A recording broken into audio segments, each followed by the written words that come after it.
Hi there! In today's video, we'll be looking at circle geometry theorems that you need to know for your grade 11 and grade 12 exams. Okay, let's begin. So the first one states that a line drawn from the center of a circle, so that's that line over there, that is perpendicular to a chord. So the chord is this line AC over there, bisects the chord. So that line OB is dividing line AC in half. Therefore, we can conclude that AB will be equal to BC. Okay, so that's the first circle geometry theorem. The second one that you need to know is the converse of the one above.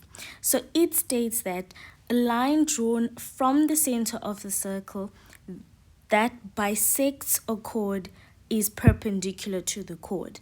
So it's the opposite. So think of it where it depends on what type of scenario that you've been given.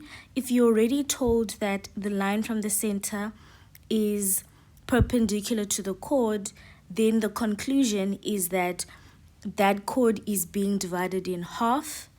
If it's a scenario where you've been told that the line from the center is already dividing your chord in half, then it means that those two lines OB and AC are perpendicular to each other. Okay, moving on to the third theorem. This is the one where we have an angle at the center.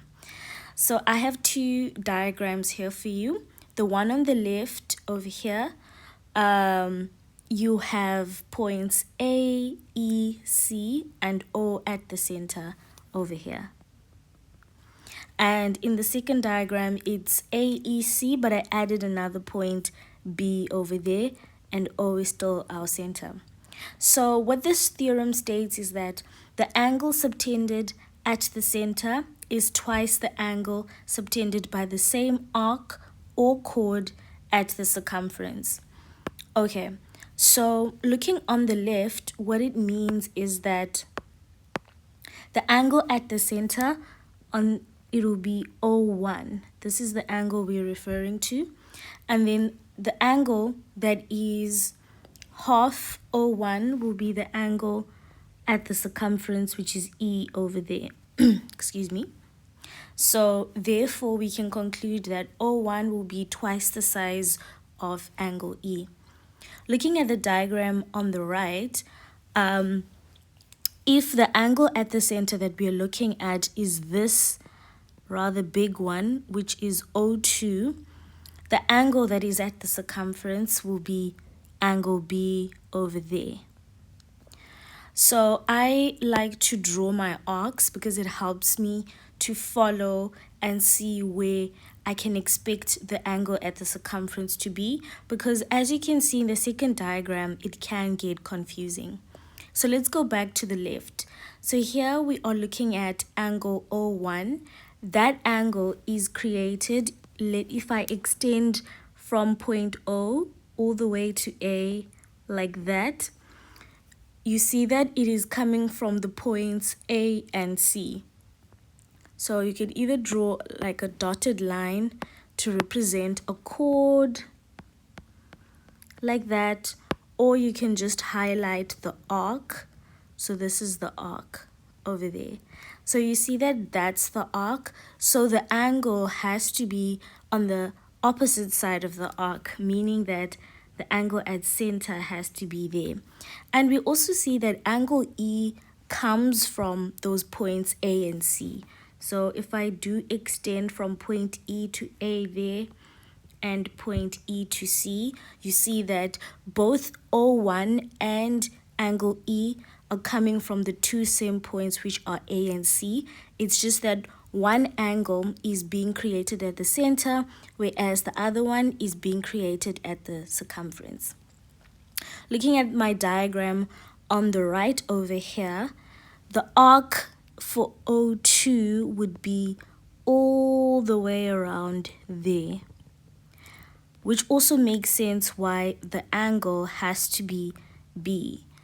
So because the angle is always sort of on the other side opposite the arc. So they're always opposite together. So O2 is created. It also stems from A and C. Same thing with angle B. However, the arc is that wide arc over there. And you can see also the shape of the arc mimics the shape of the angle. Same thing on the left. All right, let's move on to the fourth theorem. So this one states that equal chords subtend equal angles. So here I've got two diagrams that represent what that might look like. Let me choose a different color. So on the left here, we've got triangles ABC and DEF. So we see that AB is equal to FE over here. So this is AB and then that's FE. So since those two chords are equal, so the chords are these ones. Since they are equal, we also state that they create equal angles. So these angles that are opposite the chords will also be equal.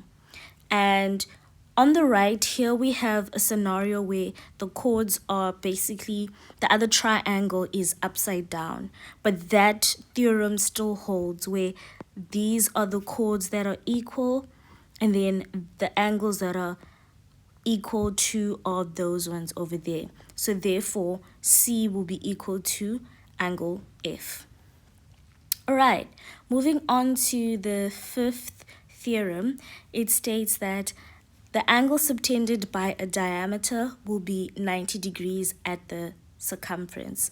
So some students know this as angle in a semicircle because as you can see, that diameter creates, sort of just divides your circle in half. So on the other side, you have a semicircle.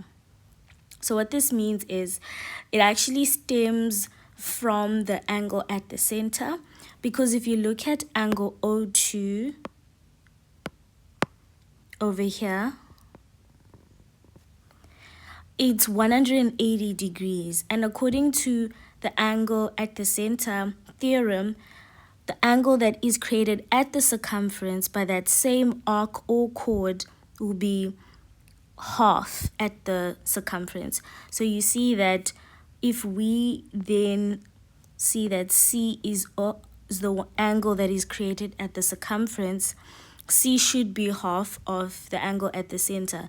Angle center is 180, C is 90, which is exactly what we're seeing over here. So that's where this theorem comes from. All right, the next theorem is angles in the same segment are equal.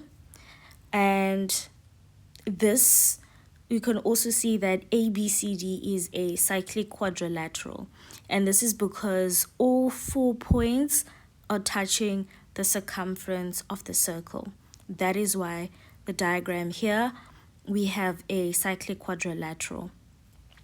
So because of the shape of this cyclic quadrilateral, we can draw lines to join some points there like B and C. And you will see that angle A will be equal to angle D. And it is very similar to the theorem we looked at earlier where we said equal chords subtend equal angles. Because you see that with angles in the same segment, they actually do share a chord. And in this scenario, they share this chord BC. So angle D over here is created when we go from point B and point C and touch at D. Same thing with the angle at A. So let's make this orange. We come from point B and point C and we meet at A. So you see that they share that common chord BC. So that's why they are in the same segment and that's why they are equal. Same applies for the angles that are at point B and the angles that are at point C, because they also share a chord. If you were to draw another chord here at to join A and D. Alright, that's the sixth theorem. The seventh theorem states that opposite angles inside a cyclic quadrilateral are supplementary. So if we have a cyclic quadrilateral like shown in the diagram, the angles that are opposite to each other will add up to 180. So in this diagram, angle B and the angle at D should add up to 180, and the angle at A and the angle at C should add up to 180. The next theorem is the one about exterior angles in a cyclic quadrilateral being equal to the opposite interior angle. So how I like to remember this one is that the exterior angle, the angle that it will be opposite, it cannot be C2 because C2 is right next to it. It cannot be this angle at D because D is technically beside it, and it can't be angle B because they are sort of on the same line. So that means the only one that we can say is truly opposite C1 is angle A. So that's how I use deduction to remember this. All right. So from this, we can conclude that C1 will be equal to that angle at A, which also makes sense because you see C1 and C2 are on a straight line, so they should add up to 180 degrees. And remember the previous theorem stated that opposite angles should add up to 180. So that means angle A and C2, when you add them up, should add up to 180. So it also makes sense that A will be equal to angle C1. All right. And then we're almost done. Now we're going to look at the theorem that states that tangents to a circle that are drawn from the same point are equal. So here I've got two tangents, AP and BP, that all stem from this point, which is P. And when they touch the circle, they are tangents. So because they're coming from a common point, we can conclude that AP has to be equal to BP. So this one is easy to remember.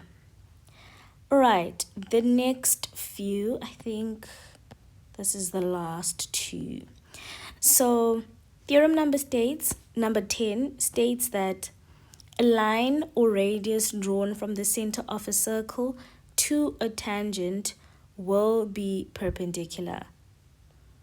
Okay, so if we have a line from the center, here we have line OC, and it is touching the tangent AB, it will mean that OC is perpendicular to AB. So this is the tangent is perpendicular to radius. So tangent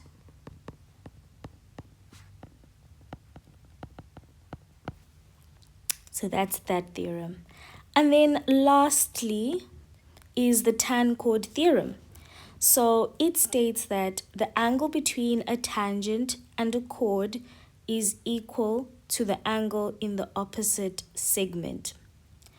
All right, so the tangent over here is AC, and the chord that we are referring to is BD, that one. So you see that the tangent and the chord BD create this new angle called B1.